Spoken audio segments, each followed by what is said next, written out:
So, who'd like to watch a Vote Leave video? I know I would.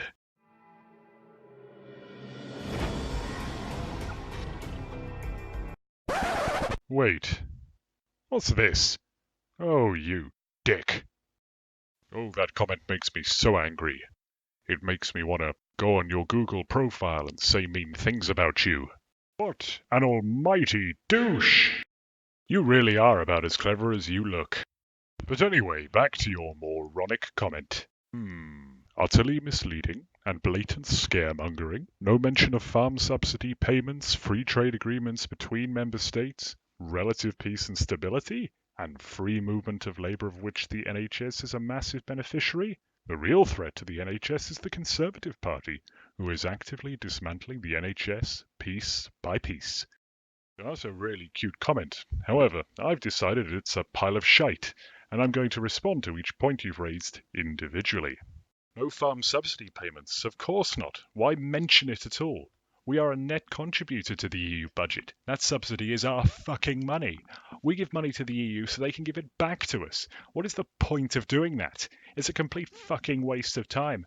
And, I might add, that's only a small portion of the money we surrender to the EU coffers. The rest of it just disappears into their fucking ether. Free trade? What about all the countries that already have free trade agreements with the EU? And no, I just don't mean Norway, Switzerland, and Iceland.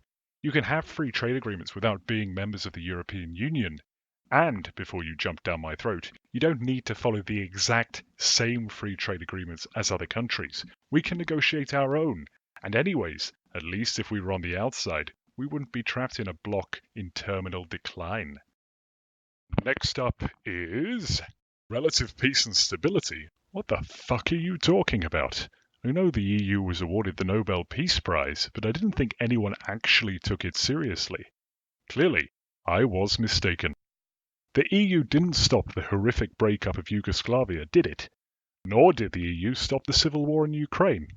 Actually, in the case of Ukraine, it certainly made that situation a hell of a lot worse now, didn't it? Next up, free movement of labour?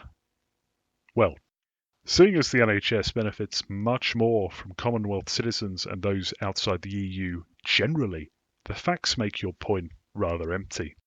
Further to that, free movement of labour may have some positives for the NHS, but it also has some negatives for both in and well beyond the NHS. Shall I go into specifics, or can you do your own reading, or perhaps think? The real threat is the Tories. Probably. Although I think debt slavery may have a role in that as well. On a side note, how well does the NHS do in the EU-brokered TTIP scenario? Not well, I imagine. Anyway, food for thought. Anyways, what did you guys think of my video? I'd like to hear it.